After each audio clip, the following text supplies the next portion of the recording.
Lecture du livre de Ellen G. White, intitulé L'histoire de la rédemption. Chapitre 27. Jésus trahi par l'un des siens. Je fus reporté au jour où le Christ mangea la Pâque avec ses disciples. Satan avait induit Judas en erreur en lui faisant croire qu'il était l'un de ses fidèles disciples. Mais en réalité, son cœur avait toujours été charnel. Il avait été témoin des œuvres puissantes du Sauveur, était resté à ses côtés tout au long de son ministère, et la preuve qu'il était le Messie s'était imposée à lui. Malheureusement, Judas était avide et cupide. Bref, il aimait l'argent. C'est pourquoi il exprima son mécontentement lorsqu'un parfum de grand prix fut répandu sur Jésus. Marie aimait son Seigneur. Il lui avait pardonné ses nombreux péchés et avait ressuscité des morts son frère bien-aimé. Aussi trouvait-elle que rien de ce qu'on pouvait donner pour Jésus n'était trop cher. Plus le prix du parfum qu'elle lui destinait était élevé, mieux elle exprimerait sa gratitude à son égard. Pour cacher sa cupidité, Judas prétendit que le parfum aurait pu être vendu et que le montant aurait pu être donné aux pauvres. En fait, il ne se souciait pas des nécessiteux, mais il était égoïste et détournait souvent à son profit l'argent qu'on lui confiait et qui était destiné aux pauvres. Judas ne se préoccupait guère du bien-être du Sauveur, ni même de ses besoins. S'il parlait fréquemment des nécessiteux, c'était uniquement par cupidité. Cet acte de générosité de la part de Marie était un blâme cinglant adressé à son amour de l'argent. Satan préparait ainsi dans le cœur de Judas un chemin d'accès tout tracé pour la tentation. Les prêtres et les chefs des Juifs haïssaient Jésus, mais les foules se pressaient pour entendre ses paroles de sagesse et pour voir les miracles qu'il accomplissait. Profondément intéressés et enthousiasmés, les gens avaient à cœur de suivre ce merveilleux maître pour écouter ses enseignements. De nombreux chefs croyaient en lui, mais ils n'osaient pas l'avouer, de peur d'être exclus de la synagogue. Les prêtres et les anciens décidèrent d'intervenir pour détourner de Jésus l'attention du peuple, car ils craignaient que tous ne crussent en lui. Ils ne se sentaient pas en sécurité. Il leur fallait faire mourir le Christ, sinon ils perdraient leur position sociale. Quoi qu'il en soit, même s'ils faisaient disparaître Jésus, il n'empêcherait pas que des témoins vivants continuent à proclamer sa puissance. Étant donné que le Christ avait ressuscité Lazare, les chefs du peuple craignaient que, s'ils mettaient Jésus à mort, Lazare ne continue à témoigner de son grand pouvoir. Constatant que les gens accouraient pour voir l'homme qui avait été ressuscité des morts, ces chefs décidèrent de faire mourir également Lazare, afin de mettre un terme à ce mouvement de foule. Après quoi, ils se proposaient de porter l'attention des Juifs sur les traditions et les doctrines humaines, leur prescrivant de payer la dîme de la menthe et de la rue, Luc 11, verset 42, et pour exercer à nouveau leur influence sur eux. Les dignitaires religieux se mirent d'accord pour se saisir de Jésus quand il serait seul.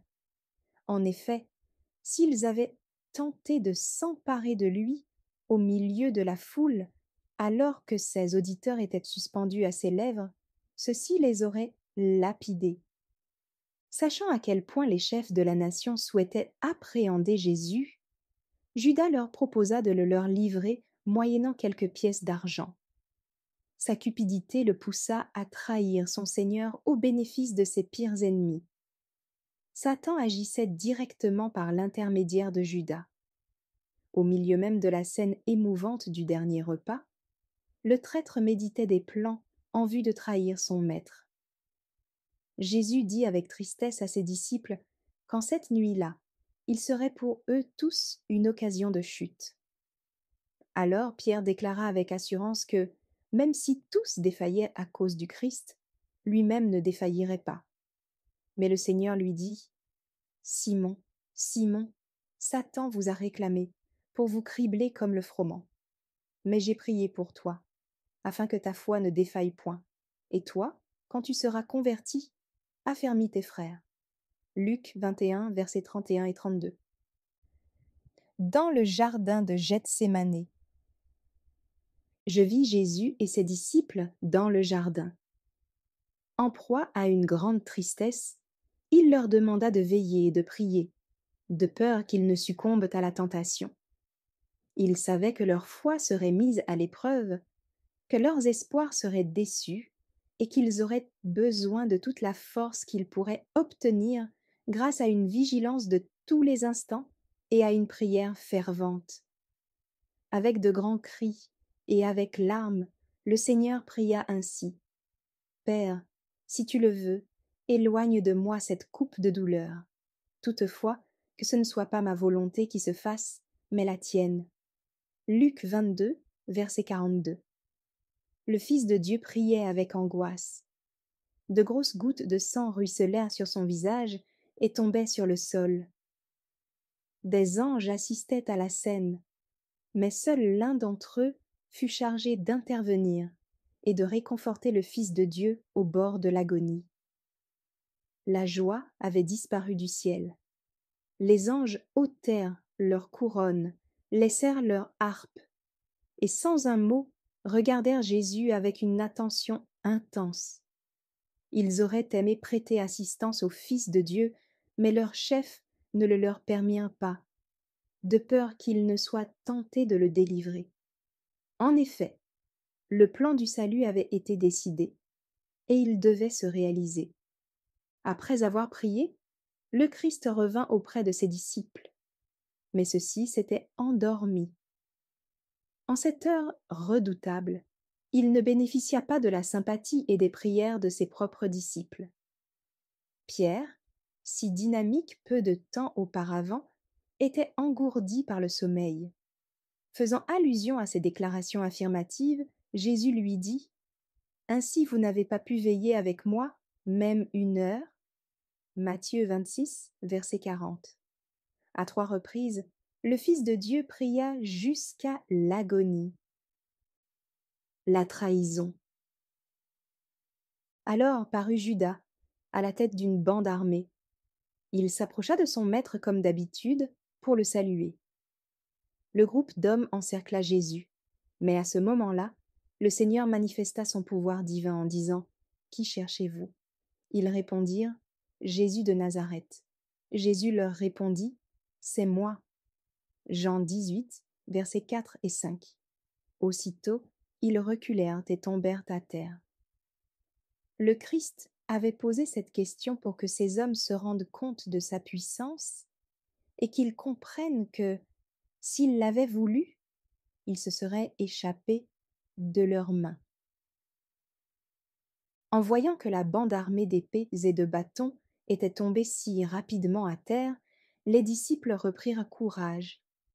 Tandis que ces hommes de main se relevaient, Pierre tira son épée, frappa un serviteur du grand prêtre et lui coupa une oreille.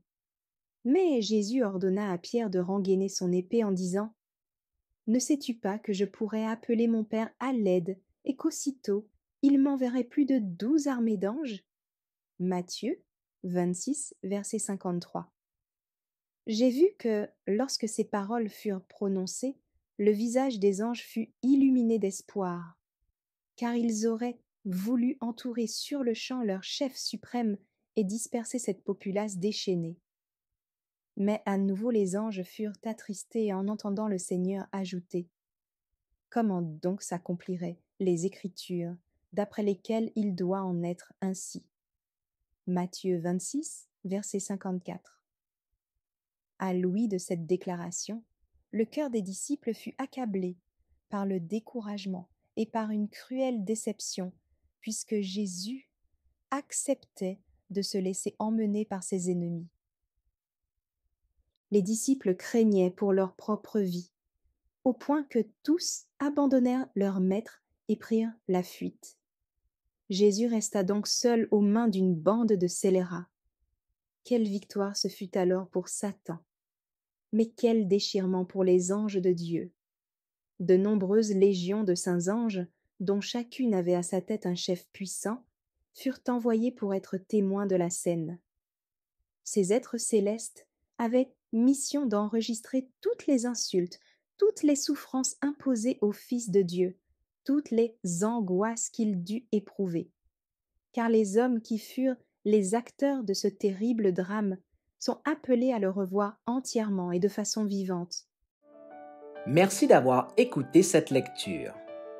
Si vous avez des questions ou des remarques sur le thème abordé, n'hésitez pas à les partager dans les commentaires et notre équipe ne manquera pas de les considérer. À bientôt sur lereste.org.